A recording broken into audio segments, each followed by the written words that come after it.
ఒక political leader వచ్చి అక్కడ ఆయన జెండా బాతి ఇది నా మన దగ్గర పేపర్ కరెక్ట్ గా ఉంది, మనం కొన్నది ల్యాండ్ పర్ఫెక్ట్ ల్యాండ్ అయినప్పుడు రియల్ ఎస్టేట్ అనేది ఒక పెద్ద దందా, ఏదో డబ్బులు. రియల్ ఎస్టేట్ లో తన లైఫ్ ని చాలా ప్రొఫెషనల్ గా తన లైఫ్ డెఫినెట్ గా అండి. యాక్చువల్గా రియల్ ఎస్టేట్ కి ఎడ్యుకేషన్ తో సంబంధం లేదు. ఏ ఎడ్యుకేషన్ బ్యాక్గ్రౌండ్ నుంచి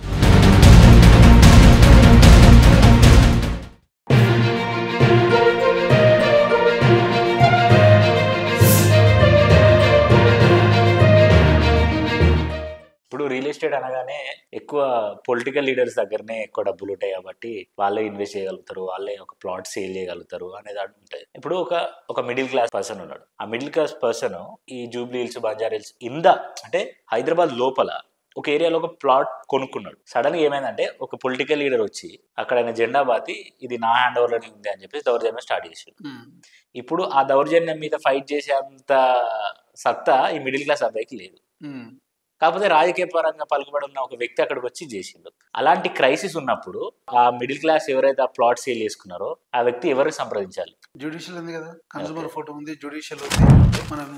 మన దగ్గర పేపర్ కరెక్ట్ గా ఉంది, మనం కొన్నది ల్యాండ్ పర్ఫెక్ట్ ల్యాండ్ అయినప్పుడు జ్యుడిషియల్ వేస్తే డెఫినెట్ గా ఇవాళ జరుగుతుంది. ఎవరైనా ల్యాండ్ కబ్జాలో ఉంటే ఇవాళ పీడీ యాక్ట్ ఇంతకు ముందు అలా ఉండలేదు. కానీ ఇవాళ ఎవరిని భయపడాల్సిన అవసరం లేదు. ఎందుకంటే ఇవాళ మనకు అంతా కూడా ఆన్లైన్ లో ఉంది. లింక్ డాక్యుమెంట్ మొదలు ఉంటే ప్రతిదీ కూడా మనకు ఆన్లైన్ లో అవుతుంది. డిజిటలైజేషన్ అయిపోయిన తర్వాత ఇలాంటి జరగడానికి అవకాశం లేదు. ఎవరైనా ఒక్కరిద్దరు ఏమైనా ఇట్లాంటి పోర్ట్ఫోలియో ప్రొఫైల్ క్యాండిడేట్ ఏమైనా వచ్చి చేస్తే అలాంటప్పుడు జ్యుడిషియల్ కి వెళ్ళి మనం డైరెక్ట్ చేసుకోవచ్చు. దానికి వాళ్ళు ఇంజెక్షన్ ఆర్డర్ లాంటివి ఇస్తున్నారు. సేమ్ టైం అది పర్ఫెక్ట్ ల్యాండ్ అయిపోతే కోర్టు నుంచి డిస్ట్రిక్ట్ మెజిస్ట్రేట్ కు ఆర్డీఓ ద్వారా మనకు డైరెక్ట్ ల్యాండ్ పొజిషన్ కూడా ఇప్పించే అవకాశం ఉంది. అలాంటి జరగడానికి చాలా తక్కువ అవకాశం ఉంది. అలాంటి ఒకవేళ జరిగింది అనుకోండి సార్, ఇప్పుడు యాజ్ ఎక్స్పర్ట్ గా మీరు ఉన్నారు, ఇప్పుడు రియల్ ఎస్టేట్ సంబంధించిన బిజినెస్ తీసుకెళ్లేది మీరు, లేకపోతే మీ దగ్గర ఉండే ఏజెంట్స్ వాళ్ళు తీసుకెళ్తారు. అలాంటి క్రైసిస్ వచ్చినప్పుడు మరి మీరు కూడా వాళ్ళతో పాటు సపోర్టివ్ గా ఉండి వీటన్నింటిని క్లియర్ చేస్తారా? డెఫినెట్ గా, ఎందుకంటే మా లీగల్ సపోర్ట్ ఉంటుంది కదా. అవును, మా లీగల్ సపోర్ట్ ద్వారా, మా లీగల్ ఎయిర్ ద్వారా మేము డెఫినెట్ గా కోర్టులో ఫైట్ చేస్తాము. ఆర్డీఓకి కానీ, డిస్ట్రిక్ట్ కలెక్టర్ కానీ, డిస్ట్రిక్ట్ మెజిస్ట్రేట్ ఉన్నాడు కదా మనకు, దాని ద్వారా మనం వచ్చేసి పొజిషన్ హ్యాండ్ ఓవర్ చేసుకుంటాం మనం. ఓకే, కాకపోతే కొంచెం టైం పడుతుంది. బట్ ఎందుకంటే ఇష్యూ అయినప్పుడు కోర్టు ద్వారా రావాలి కాబట్టి మనం కోర్టు ద్వారానే వస్తాం. లీగల్ గా మళ్ళీ పొజిషన్ లోకి వెళ్ళిపోవచ్చు. అలా ఉంచుకోవడానికి అవకాశమే లేదు.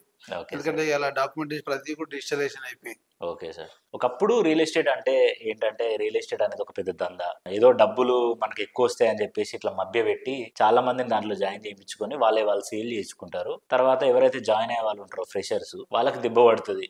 ఈ టార్గెట్ పెట్టుకొని ఇన్ని సేల్ చేయాలి, అన్ని సేల్ చేయాలని. మీరు కూడా ఎక్స్పర్ట్ అయ్యారంటే మీరు ఆ స్థాయి నుంచి మొదలుపెట్టి ఎక్స్పర్ట్ గా వచ్చి ఉంటారు. మీరు అప్పుడు చూసిన క్రైసిస్ ఏంటి, అప్పటికి ఇప్పటికి రియల్ ఎస్టేట్ ఎలా డెవలప్ అయింది? అంటే రిజిస్టర్ ఇప్పుడు అప్పుడు ఏంటంటే మాన్యువల్ వర్క్ చేసేవాళ్ళం. అంటే డోర్ టు డోర్ ఉండేది, పబ్లిక్ గ్యాదరింగ్ దగ్గరికి వెళ్ళే వాళ్ళం. సో అట్లా మాన్యువల్ గా ఎక్కువ చెప్పే అవకాశం ఉండేది. ఇవాళ ఏంటంటే ప్రతిదీ డిజిటలైజేషన్ అయిపోయింది. వాళ్ళ దగ్గర ప్రాజెక్ట్ ఉందంటే అంత గూగుల్ చేసుకుంటున్నారు, చూసుకుంటున్నారు. దానికి వచ్చినటువంటి అప్రూవల్స్ ఏంటి, ఏ అప్రూవల్స్ ఉన్నాయి, ఏ బ్యాంక్ లోన్స్ ఇస్తున్నాయి అనేది కూడా క్లియర్ గా తెలిసిపోతుంది. సో ఒక విధంగా ఇది చాలా స్మార్ట్ వర్క్. బట్ ఏంటంటే అప్పుడు కాంపిటీషన్ తక్కువగా ఉంది, పబ్లిక్ లో ఇన్వెస్టర్స్ ఎక్కువగా ఉన్నారు. ఇవాళ కాంపిటీషన్, హెవీ కాంపిటీషన్ పెరిగిపోయింది. ఇన్వెస్టర్స్ ఉన్నప్పటికీ కూడా ఇక్కడ plenty of projects, plenty of lands availability ఉండడం వల్ల ఏంటంటే వచ్చే ఇన్వెస్టర్ కూడా అన్ని వెరిఫై చేసుకొని రావడం జరుగుతుంది.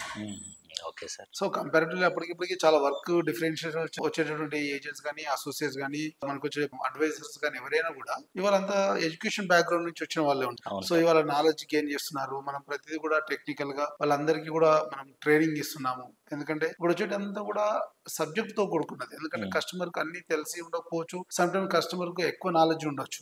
సో సేమ్ టైం మనం అందరినీ ఒకే దగ్గర చూడలేము.